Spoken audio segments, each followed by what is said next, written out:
Donc bonjour à tous, c'est moi Rams pour une session de 2-4 Six Max sur 4 tables, donc fait sur pokerstars.fr.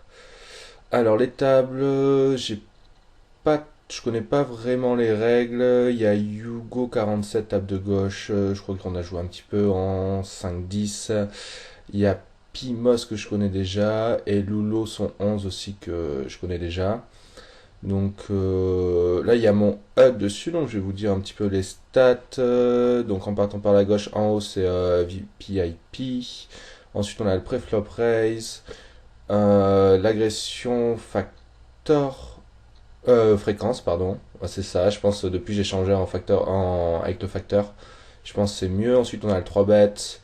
Après, on a deuxième ligne, c'est continuation bet, seconde barrel, fold tous ses bêtes, fold tout second barrel, et la ligne du bas c'est check raise flop, check raise turn, et check raise pourcentage global, et en bleu foncé c'est le nombre de mains. Donc je pense que c'est vachement important, surtout pour le Six Max, essentiellement pour les réguliers, d'avoir des stats, c'est vraiment vraiment hyper important. Notamment bon VPIP, préflop raise de 3 bêtes, laisser bet, seconde barrel, et fold tous ses bêtes, fold tout seconde barrel. Donc je pense que ça c'est vraiment les stats qui sont quasiment obligatoires. Le check raise, bon c'est pas si important, moi je le mets juste pour avoir une info parce que enfin j'ai juste pas envie de cliquer sur pop-up. Et il y a un truc que j'ai pas et que normalement vous devez toujours avoir en tête, c'est le pourcentage de style au bouton. Ça c'est hyper important et c'est un peu le point que je voulais mettre en avant, c'est pour vraiment jouer les high stakes, enfin la grosse différence. Quand on veut jouer 2-4 ou 5-10, c'est pas après jouer au-dessus, et la grosse différence entre les règles, c'est vraiment l'adaptation, c'est-à-dire que on joue chaque règle de manière particulière. Et si vous êtes un régulier de Six Max, vous devez de connaître toutes les stats, enfin vraiment les stats et surtout le style de jeu de chacun des règles, et les jouer personnellement, donc pas jouer en système, et vraiment avoir des lignes qui diffèrent selon chaque personne. Donc et notamment bon les stats préflop ça c'est important. Je pense les plus importantes, on va prendre les 3 bêtes par position, c'est super important.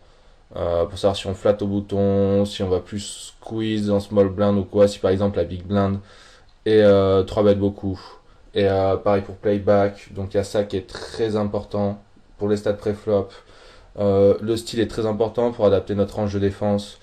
Et aussi, ce qui est fondamental, c'est VPIP preflop raise. Là, sur les HUD, on le simplifie de manière, enfin, en global, quoi. Mais c'est super important de l'avoir position par position. Et notamment, il y en a deux qui sont très importantes. Donc, j'ai déjà dit, c'est le bouton pour le style et surtout la position UTG.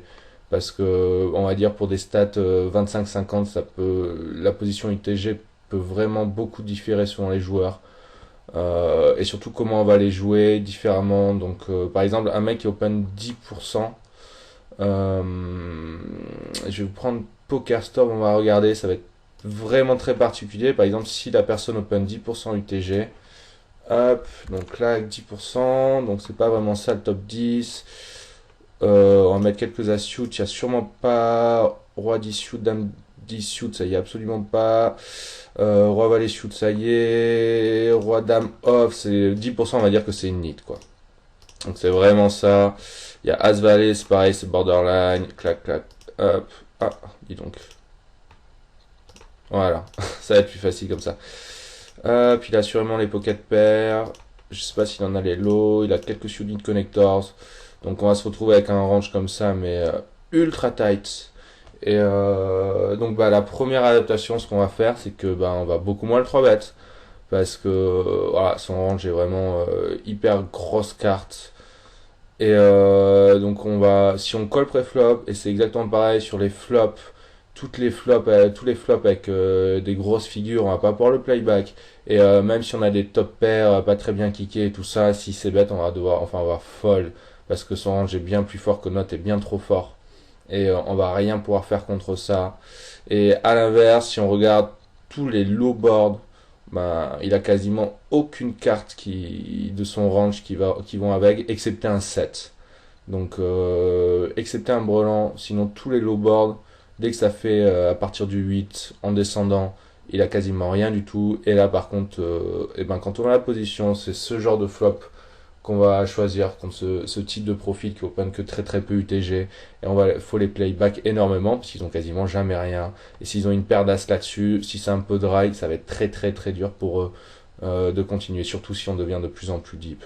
Bon, là c'était un petit peu extrême, 10% on va dire un range tight de boutons, ça serait quasiment les as-6, clac clac, éventuellement ça quoi. Donc la plupart des gens on va se retrouver à peu près avec ça comme range. Autour de 15% UTG, c'est à peu près un range standard. Donc là c'est à peu près balancé. On peut se permettre d'un petit peu plus 3 bêtes. Donc la personne a un peu balancé, donc de la même manière, par contre, elle peut moins nous mettre de pression sur les boards avec des grosses cartes. Bon, ça c'est, on va dire, bon, ça c'est la personne de profil, on va dire, intermédiaire moyen. Donc on peut 3 battre un petit peu plus comparé aux 10%. Et moins, par exemple, que quelqu'un qui est loose, c'est-à-dire qu'il va open à peu près 20% UTG. Donc 20%, ça va prendre des subtits connectors, les plus gros one gap, UT c'est un peu borderline, ça va prendre King Jack off, Aten off, Queen Jack off. On devrait à peu près être à ça, j'en rajouter une ou deux pour arriver à 20. Donc là on est autour de 20, donc vous voyez si quelqu'un open 20% UTG, il est vachement plus loose et donc l'adaptation ça va être beaucoup plus de 3 bêtes au bouton et tout ça. Ce son est beaucoup moins fort, il peut pas faire grand chose. C'est hyper puissant de 3 bêtes. Si l'UTG open trop, la meilleure adaptation pour faire, ben, c'est de le 3 bêtes beaucoup. Et donc tu lui faire détester sa vie là-dessus. Et par contre, on pourra moins le playback sur les low flops un petit peu coordonnés. Parce qu'il a quand même tout un range qui va bien avec. Donc voilà ce que je voulais hop, à peu près faire. On va arrêter cette petite minute de philosophie, puis on va démarrer la vide. Mais ouais, je pense que c'est vraiment un des trucs les plus importants à avoir en tête si vous voulez passer au niveau suivant. C'est vraiment vous adapter à chaque joueur et jouer différemment. Donc ça commence par pré-flop et connaître les stats des gens pré-flop. Et ensuite post-flop, quoi. Bon, je pense que je discuterai de ça dans une prochaine vidéo. Donc là en haut à droite, j'ai roi dame, le mec il est au bouton, on peut absolument pas se bête là-dessus, on n'a aucune équité. Donc je check give up. Surtout 3-handed, on peut pas faire grand chose. Alors vite fait, oui les notes, en jaune en général je marque les joueurs occasionnels, en rouge j'ai les nits ou short stack, en vert c'est des notes sur des règles. Bon après je mets d'autres couleurs différentes mais c'est juste quelques profils de règles. Donc là pareil, en haut à gauche paire de 4, on est 3 à 1 deal, en plus on n'a même pas la position, on peut pas se bête là-dessus, on n'a aucune équité. Donc en bas à gauche j'avais une As Valet ici, c'était un bon spot pour 4 bêtes si jamais là, on va dire avec des rides. Bon là il s'avère que le mec il est pas full stack et il n'a que 3% de 3 bêtes donc c'était absolument terrible.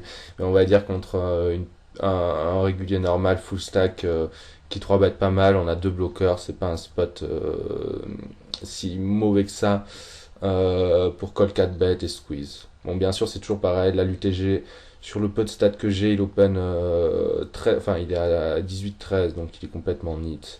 Donc bon, là non plus c'était pas le cas, mais c'était juste pour vous dire quand vous avez deux bloqueurs, c'est hyper puissant comme move, ce genre de call 4 bêtes. Donc en bas à gauche, donc je fais face sûrement à un joueur occasionnel, je sais bet ce flop.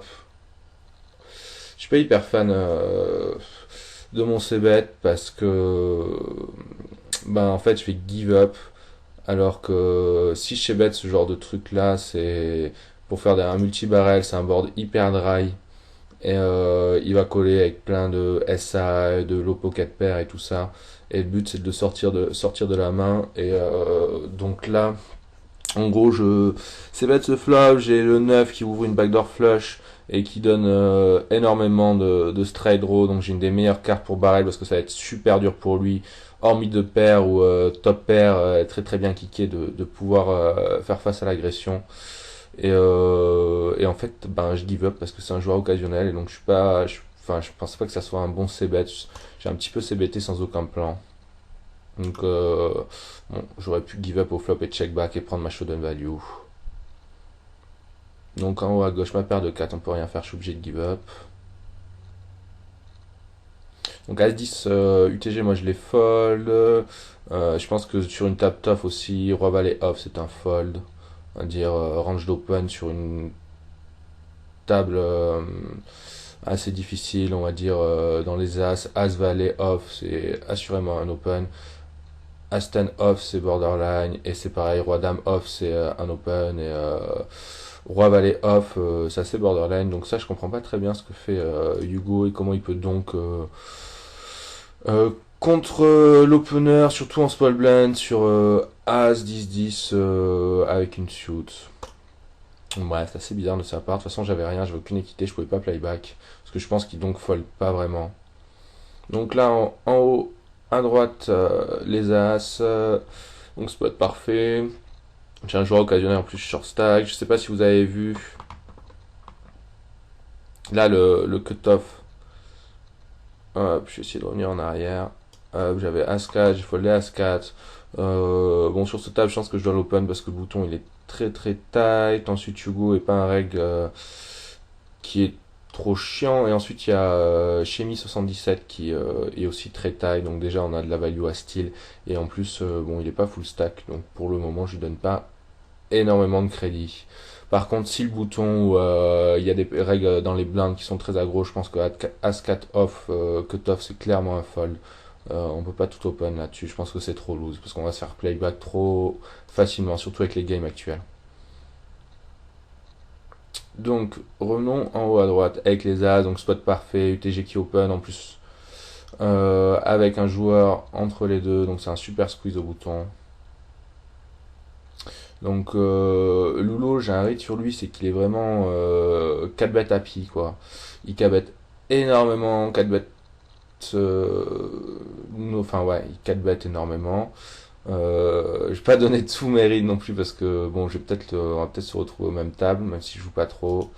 Donc en fait là je vais faire un truc un petit peu particulier, c'est que on est 125 types et je vais choisir de flatter le 4 bet au bouton. C'est absolument pas standard, je le fais que très très rarement.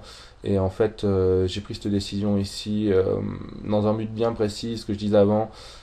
Il 4 bet énormément et j'ai envie dans certains spots contre lui.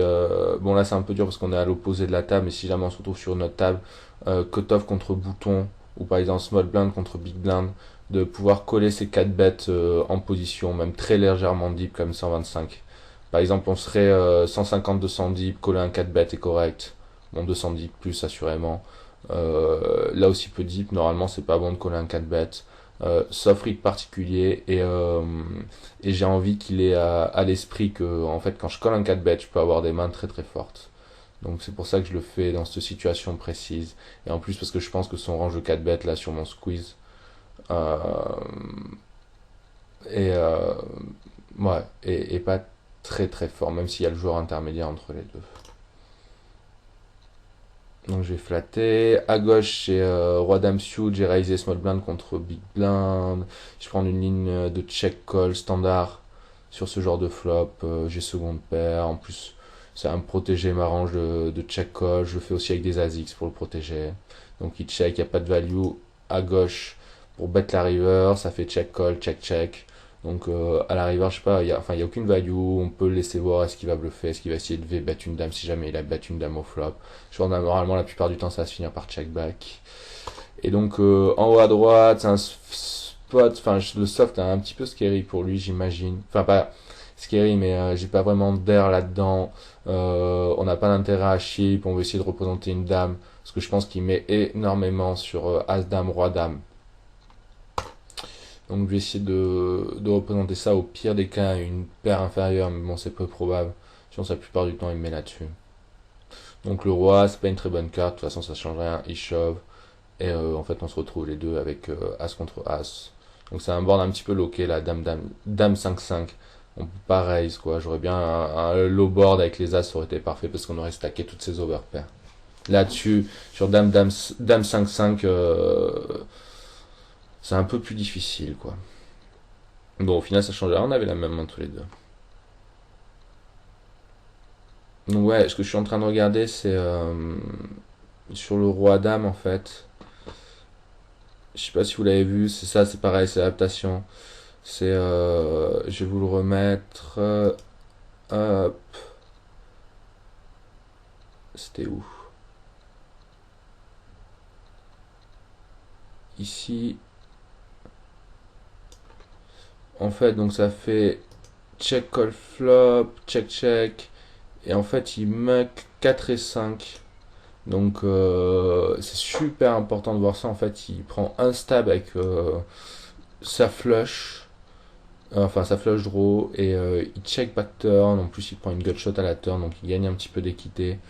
Et give up river. Donc c'est très très important si vous voulez jouer ce que je disais, vous adapter personnellement, de savoir que s'il bet deux fois, à ce moment-là, ça veut dire qu'il est ultra polarisé, puisqu'il est sur un board de comme ça, puisque apparemment c'est flush, il est check back turn, il est pour contrôle, et il essaye jamais de nous sortir de la main. Par exemple, là, à l'occasion, en l'occurrence, j'avais une dame. Donc, par exemple, si 3 barrels, la river, c'est assez dur pour moi.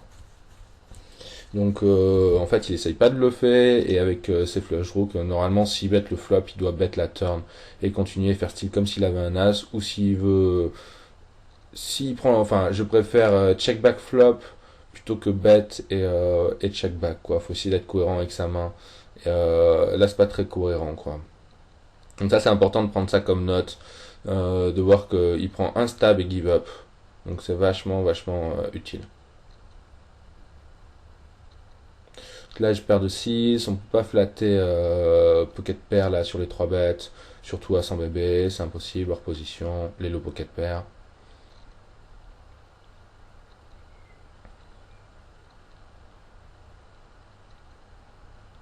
Bon, ça tombe bien parce qu'il se fait 4 bêtes. Ça.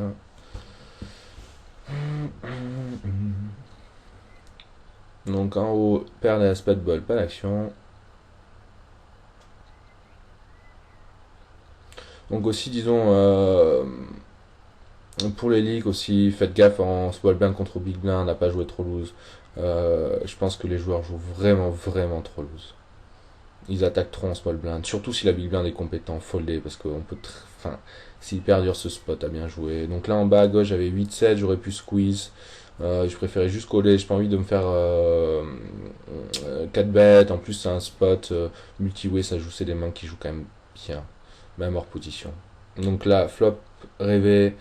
Joueur en jeune, donc c'est un joueur occasionnel. Donc je vais pas essayer d'être trop tricky.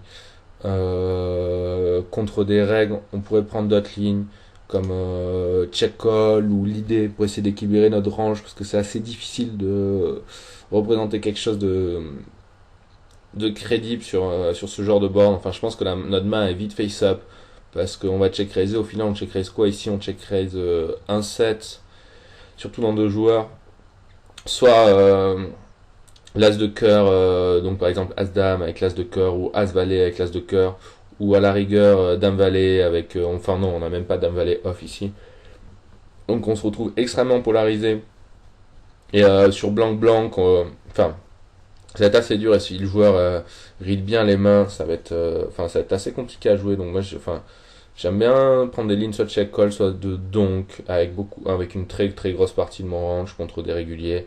Là c'est différent, on a un joueur occasionnel et je vais prendre la ligne standard parce que je pense pas que, enfin voilà, qui va me coller très light, je pense sur ce genre de board. Donc un check raise standard.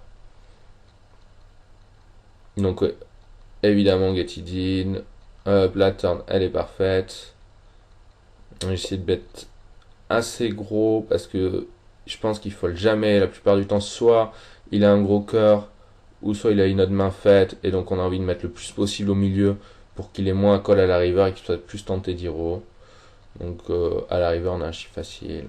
On a chopé les meilleures cartes du deck et en fait il nous zéro avec top pair quoi. Donc il était pas prêt de folder. Donc en bas à droite As-Roi, j'ai pas d'autre situation de possibilité, même si le mec 3 bêtes que 4%.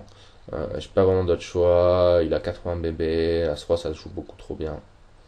Donc on peut pas 4 bêtes non plus parce qu'on n'a jamais de bluff. Donc je pense que la meilleure solution c'est de shove. Donc on a split, toujours pareil. Au bouton, moi je fais toujours 2x. Après bon, il y a différentes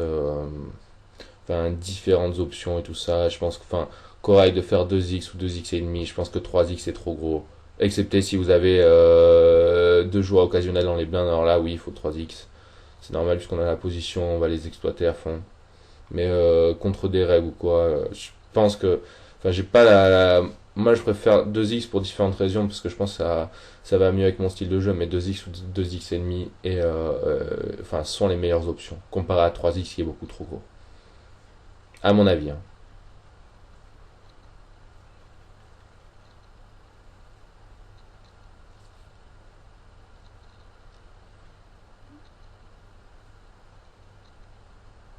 Après, ça dépend. Vous devez. Enfin, c'est aussi un truc important de regarder les pourcentages de style. C'est quand même super important au bouton de. Faut filtrer dans Hold'em Manager. Vous avez. C'est. Comment ça s'appelle Je crois que c'est bouton. euh, Enfin, faut regarder par position et vous avez une stat. Euh, c'est genre. Enfin, l'open au bouton quand il y a personne dans la main. C'est pas le même que preflop raise bouton, quoi. Il y a un truc différent. Et ça, enfin, ça doit être au moins de 60%. Il faudrait que vous filtriez ça dans Hold'em Manager. J'essaie de vous retrouver si vous voulez me poser des questions et tout ça, je vous le marquerai en réponse à peu près. Donc c'est super important le stylo bouton, c'est super profitable et c'est pour ça d'ailleurs qu'on fait plus petit, 2x ou 2x et demi pour un ratio de style bien plus intéressant que par 3x. Donc là il y a DJ Manuel, j'ai Jack 9 Valet 9 off. C'est une bonne main, 3 bêtes, bouton contre un cut-off. Ah, des bloqueurs, ça joue pas mal, surtout en position. En position, par contre, je sais qu'il y a des gens qui le font. Moi, j'aime pas du tout 3 bêtes ce genre de main. Ah, je trouve que ça joue très très mal hors pause. Et c'est en le bottom de 3 bêtes, quoi.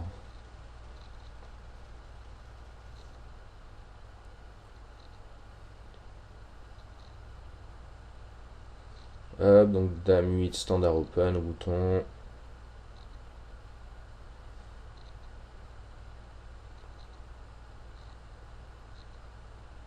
Donc je retrouve avec 9, 10, 8 et G. Clac, clac, clac. Qu'est-ce que je vais faire? Bon, normalement, c'est un fold.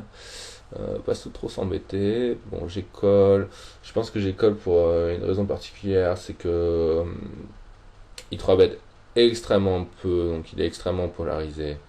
Et en fait, je viens là vraiment pour flopper quelque chose de huge et sortir de si j'ai pas du tout eu un gros flop quoi. Je veux pas avoir si j'ai top pair et n'importe quel backdoor ou quoi, je vais folder parce que son range il est beaucoup trop strong.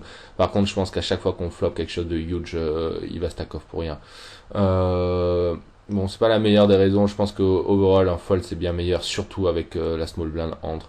Là, c'est une vidéo, donc j'essaie de jouer un petit peu plus loose pour voilà pour essayer d'avoir des décisions un peu plus borderline et avoir des spots intéressants à discuter. Donc là en fait j'hésite à donker. Il y aurait une flush draw, j'aurais sûrement donké. Là sans flush draw je préfère check raise avec ma main. Donc un peu je vais arrêter. Ouais, avec cette main là j'aime pas donker, avoir 3 streets de value, c'est trop dry comme board. Je pense soit je check call, soit je check raise, j'aurais sûrement check raise ici. Par contre, il y aurait une flush draw, j'aurais plus donké pour essayer de mettre de la pression. Et surtout pas que ça fasse check, check, check, check. Parce que je pense qu'il y a beaucoup plus de chances sur un board avec une flush que Pimos au bouton check back. Alors que là, sur un board aussi dry, je pense qu'il va souvent, très très souvent prendre un stab. Et qu'en plus, il a pas souvent grand chose. Donc en haut à droite, 7 et 6, c'est la VPR qui a open. J'ai aucune équité sur ce flush, je vais give up. Ah non, je vais bet. Hmm, ok. Ouais. Bon, non, tous les cas, on peut prendre un stab. J'ai pas vachement d'équité. Je pense que je sais ça parce que j'imagine qu'il est passif et que s'il fait ça, voilà, exactement. J'ai un 100% de ses bêtes de sa part à chaque fois qu'il est open. Donc je pense que quand il check ici, il a pas vraiment de range de check call et qu'il va give up. Donc mon 5 et 4, j'étais parti pour un check raise turn sur l'as. C'est une des meilleures cartes. Je vois pas vraiment ce qu'on peut faire d'autre. Si on veut donker, on va se faire call par des as, des flush draws, alors qu'en check raise on peut représenter plus de trucs. À à la fois des flush, et j'aurais fait pareil avec un set, et on met une grosse pression sur des as par exemple si jamais il bet. Donc c'était mon plan, et puis au pire des cas, ben, je voyais une carte gratuite, ce qui est pas plus mal. Là il y a le nœud, je pense que DJ Manuel il a pas grand chose. Soit un as, soit un brelan, donc c'est pour ça que j'hésite à le raiser. Au final je vais folder, je vais avoir raison parce qu'il avait brelan 9. Mais je pense que c'est aussi possible de faire c'est un bon spot à raise bluff puisque tout le monde a give up ici. Lui il a checké flop et bon certes il peut essayer, enfin on peut représenter la même chose que lui aurait pu représenter. Par exemple si on a un set et comme il y a le préflop raiser et puis Moss derrière qui peuvent très bien prendre un stab sur l'as. Donc je peux très bien faire un double check raise manqué et essayer de raiser la river. Je pense que c'est profitable. Parce que aucun des deux là ne vont hero call par derrière. Donc il reste que lui. La plupart du temps il va bet des as, avoir un certain pourcentage de bluff. Et il a jamais la straight. En plus très rare. Bon voilà. Et sauf dans ce spot là où il a fait 7 à la river.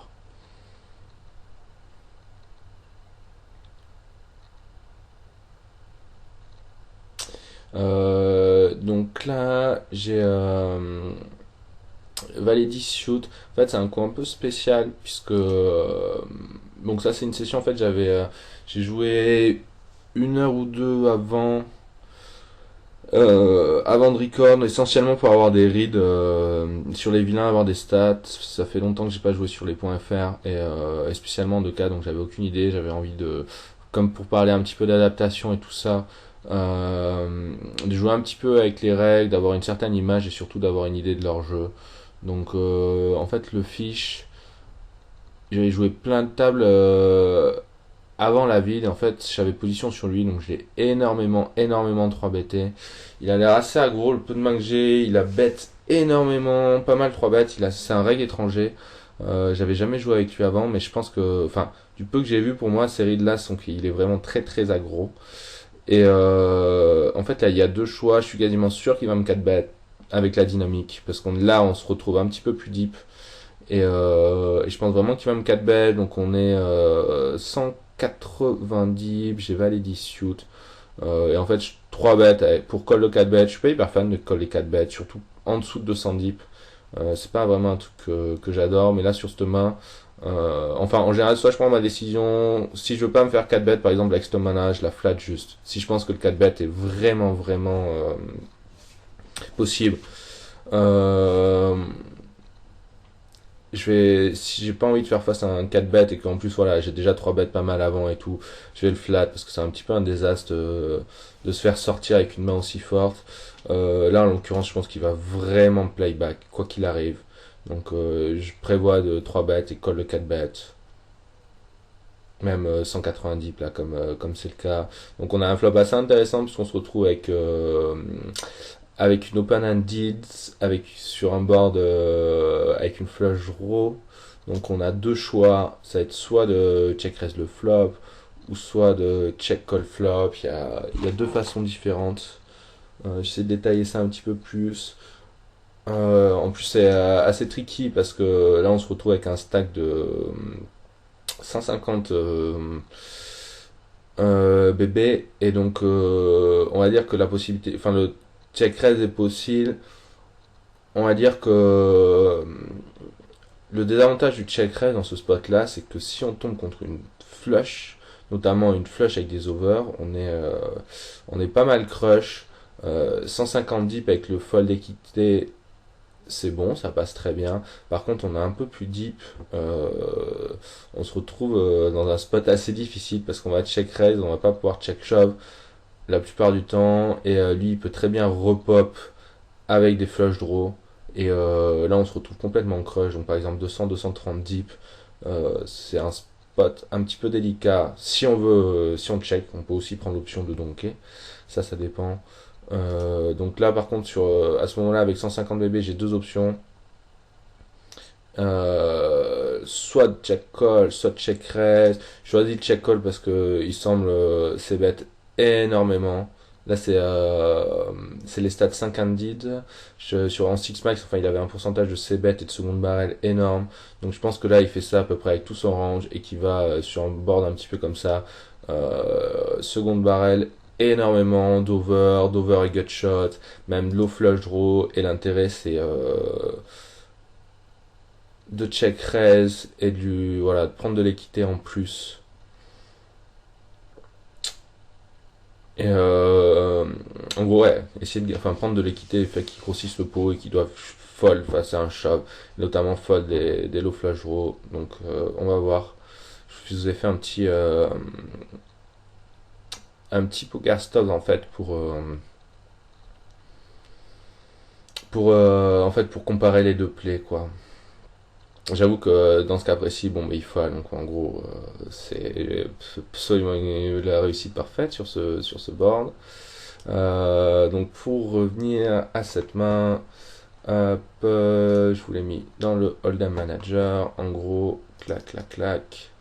Il open, je 3 bêtes. Je pense vraiment qu'il va 4 bêtes. Donc il 4 bêtes, je call. Hop, on a un flop, on a 9, 8, 4. Donc on a, voilà ce que je disais, les deux autres possibilités. Soit on peut. Soit on choisit de check raise flop, on a le stack size adéquat. Par exemple, on aurait 800, ça aurait été assez borderline parce qu'il fait 100 quoi en gros sur 800. Donc on veut pas check raise trop gros et dire allô, j'ai un draw. Voilà, tu peux me coller, Miro ou quoi. Et, et d'un autre côté, si avec un plus gros stack, on veut pas non plus qu'il fasse 100, qu'on fasse 300, etc. Parce que ça, c'est vrai que ça look bluffy. Et lui, il peut très bien repop avec une flush draw et une flush draw nous kill complètement puisqu'elle nous enlève deux odds en plus, quoi. Il suffit qu'il ait juste des overs ou quoi, ou enfin des cartes qui nous contrefait et à ce moment-là, on est complètement crush et c'est un désastre de get it in 210 plus complètement crush. Donc bref, pour en revenir là au stack size précis, je pense qu'on a les deux choix. On peut très bien là vraiment faire 300, puis on est commit. Pour lui, ça devient super dur non plus de shove certaines flushs. Les petites, il doit, je pense, en partie les give up. Donc on a un petit peu de folle d'équité. Dans tous les cas, son range de c-bet sur ce flop là est énorme. Et avec la dynamique précise, voilà ce que je disais, je pense qu'il a beaucoup d'air sur ce flop. Donc assurément on a assez de fold d'équité. Donc en gros j'avais mis des petits ranges. En gros sur ce flop là, comme range, je lui ai mis Jack Jack plus. Je pense pas qu'il 4 bet 10-10 plus 9-9. Enfin 10-10 9-9 8-8 sur ce flop là quand on est 170 div. Je pense que c'est hors de question. Il n'y a eu aucune dynamique de 4 bet, 5 bet, etc. Donc j'ai mis As roi de pique, As dame de pique, As 9 de pique. As-4 de pique, As-3 de pique, c'est quand même des bonnes mains à 4 bêtes. Il a As-9 off aussi, que j'ai mis. Je pense qu'il stack off là-dessus. Je pense pas que ce soit très close. Donc j'ai mis un roi 10 de pique, un roi 9 de pique, d'autres 4 bêtes bluff, comme roi 5, roi 2 de pique. Il a dame 10 de pique aussi qui déguetidine. J'ai mis une main un peu plus faible comme dame 6, valet 9, 10 et 7, la valet 9 de pique, 17 de pique, 16 de pique pour voilà, un monstre avec le 10 et 7, open handed et flush draw. Top 2, comme combo de deux paires, je pense pas qu'il ait énormément, bon je les ai mis quand même. Donc en gros, contre ce range là, il a 67% et nous, notre valet 10, on se retrouve avec 32% d'équité. Donc l'intérêt c'est de voir combien on a besoin de fold d'équité. Donc vous pouvez faire le calcul avec la formule et tout ça. Mais bon, enfin je sais pas si vous connaissez, il y a un site qui s'appelle c'est sur Up, c'est exactement ça. En gros, alors attendez, vous prenez Deliver Alliance slash Fossility Calculator. Vous pouvez taper dans Google Daily Variance plus fold équité et vous se retrouvez sur un soft qui fait le calcul pour vous enfin, qu'il fait directement. Donc, c'est plus simple que poser l'équation et faire les maths et tout ça, ça va beaucoup plus rapidement. Donc, en fait, au flop, on se retrouve avec un pot size bet de 270. On prend son c-bet plus le pot. Donc, hop, on tape. Ah, dis donc. 270. Clac. Nous, on shove, en arrondissant, on shove 620 par-dessus. Hop, hop. Donc, vilain, il va call. Donc, 620 moins 98, ça fait 522. Alors, hop, il est là. Notre équité, l'équité du vilain quand il la colle, elle est de 67,5. Oups, désolé. Donc 0,675. Et notre équité à nous, elle est de 0,325. Donc levé de shove, en fait, en gros, il doit folder un peu plus de 37% du temps pour que ça soit un play break-even.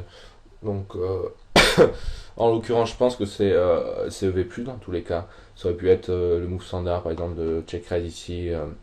Et get it in avec ces ranges là, à peu près.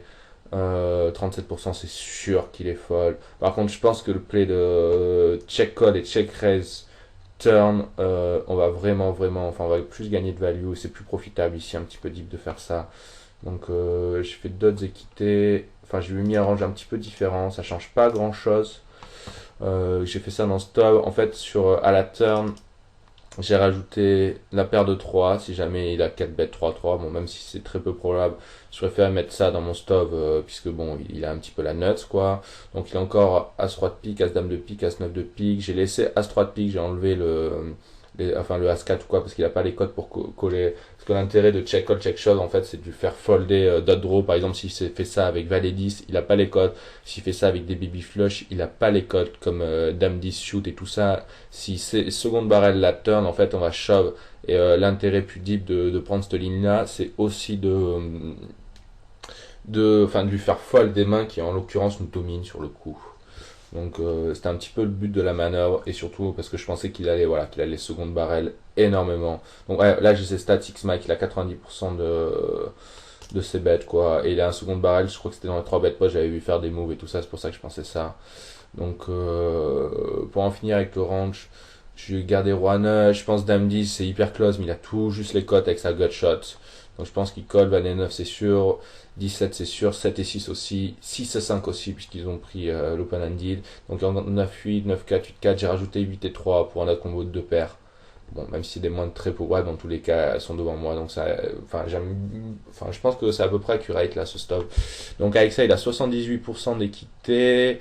Nous, on se retrouve donc avec 22%. Donc, on va avoir le fold d'équité. Le pot, il est énorme. Donc, c'est l'intérêt. En fait, vous allez voir, on n'a vraiment pas besoin de beaucoup de fold d'équité. Il bet 182. Donc, clac, clac, clac. Ça, je l'ai déjà fait pour vous. En gros, c'est ça. Le pot, il fait 550. Nous, on chauffe 522 de plus. Donc là, à lui, ça lui fait 340 à coller. Les équités, c'est ça. Donc, on se retrouve levé pour chauffer.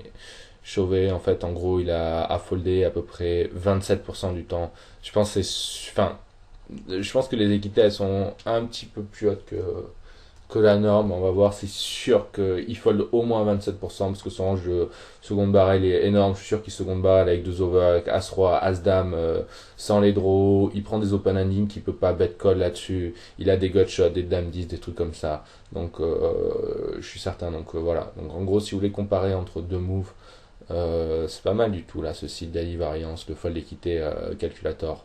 Permet de faire les maths plus facilement. Et voilà, donc je pense que c'était un bon spot pour prendre cette ligne là de check call et check shove la turn. Donc voilà, j'espère que j'ai été clair. Sinon, ben, n'hésitez pas à me reposer des questions. Donc on va continuer. Là j'ai Pimos, j'ai As-Roi contre Pimos. Il fold.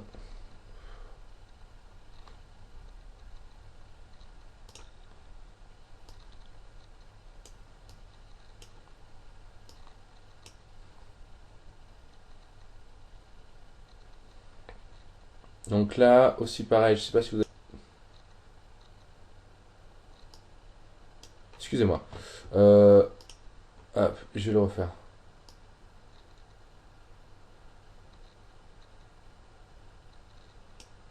Voilà.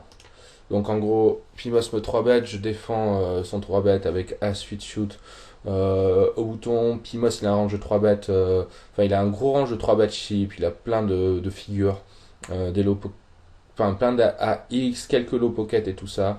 Et je pense que enfin, ce board là il touche pas beaucoup son range de 3 bêtes, spécialement le sien. Donc c'est un bon board à playback, en plus nous ça touche pas mal notre range de call. Donc j'aime bien faire ça avec AC8. Donc voilà, je pense que c'est profitable. Faut faire un petit raise, ça sert à rien de faire un gros raise. Donc il arrive, il fold.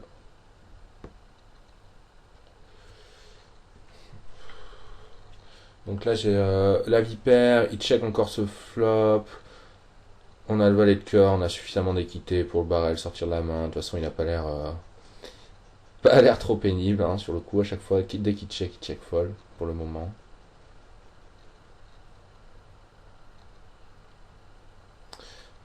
Paire de 10, on va voir s'il y a de l'action. Donc ouais, le roi 3 shoot, cut-off en bas à droite, là c'est un petit peu loose. Mais bon, enfin, le bouton est hyper tight, small blind joueur occasionnel, après il y a Pimos.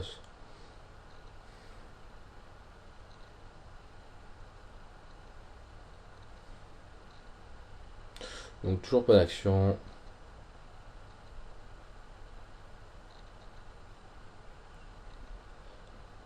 Donc là je me retrouve small blind contre big blind. Bon là c'est un hit, mais en l'occurrence des rois X shoot et tout ça. Moi j'aime bien 3 bêtes ce genre de main. J'aime bien, enfin c'est important je pense de beaucoup 3 bêtes la small blind contre la big blind. Parce que la plupart du temps les gens open trop et c'est hyper dur à jouer ce genre de spot comme leur position. Donc là à gauche, As-10. Je pense que bon c'est un 3 bet, call fold, les trois options sont possibles. Là avec Pimos qui aime bien squeeze et tout ça, moi je préfère 3 bêtes. Tout contre un joueur qui sent pas beaucoup playback.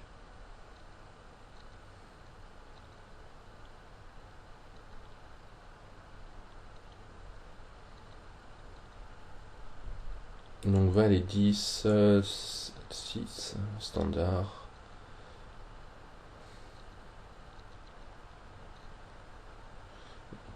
Là j'ai deux couleurs. Bon c'est un flop, bon il est quand même plutôt dry. Je sais pas toujours, moi j'ai pas un très gros pourcentage de ces bêtes, je sais pas si vous l'avez vu ou pas. J'aime bien ces bêtes toujours avec un petit peu d'équité, donc là c'est vraiment pas un truc que je vais ces bêtes énormément, cette main là tout le temps. Même si on a quand même, on va dire, hein, bon, une backdoor spade, des backdoor gutshot, enfin backdoor straight. Donc tête à tête c'est différent, là contre deux joueurs, enfin, c'est quand même plus dur, je préfère quand même check un certain pourcentage du temps. Là je décide de bet, on représente quand même énormément de force, donc la plupart du temps si c'est bet c'est pour prendre un multi-barrel. Là j'ai le 3 qui est une très bonne carte puisque j'ai des straight de possible, ça donne deux flush draw. Donc j'ai envie de bet dans tous les cas parce que son range il est quand même assez weak là-dessus. Donc c'est un second barrel obligatoire. Et on va chatter la river, puisque le roi de pique, c'est quand même une bonne scare card. Il y a la flush qui est rentrée, j'ai des deux paires, une straight. Même si je pense que il va nous zéro un gros pourcentage du temps ici. Puisqu'on a quand même, il y a quand même vachement de draws, il y a quand même pas mal de draws, de miss et tout ça. C'est quand même enfin voilà, c'est une carte, elle est magnifique et ça fait quand même, enfin ça lui fait très très peur et en plus de ça je pense pas qu'il check ship beaucoup quoi parce qu'il a quasiment aucune flush dans son range. On a le valet de pique, ça cut beaucoup de combos là de valet 10 dame 10, enfin toutes les combos du haut ça lui donne que dame 10 avec le roi de pique qui sort quoi, quasiment de probable quoi. Parce que je pense pas qu'il prend 10 et 9, il y a peut-être 8 et 9 de pique, donc déjà dans tous les cas il a pas de check ship de valable parce que bon au final ça serait pas un mauvais spot entre guillemets avec pour check ship parce que notre range de 3 barrels déjà il est énorme, on a des bluffs, pas mal de bluffs, on a certes des nuts mais on a aussi pas mal de mains qui v bet seal, même comme as dame par exemple ou quoi, et même bottom 2, des trucs comme ça, et on a absolument pas envie de se prendre un check shove. Donc bref, standard 3 barrels ce genre de spot. Hop, et ça marche.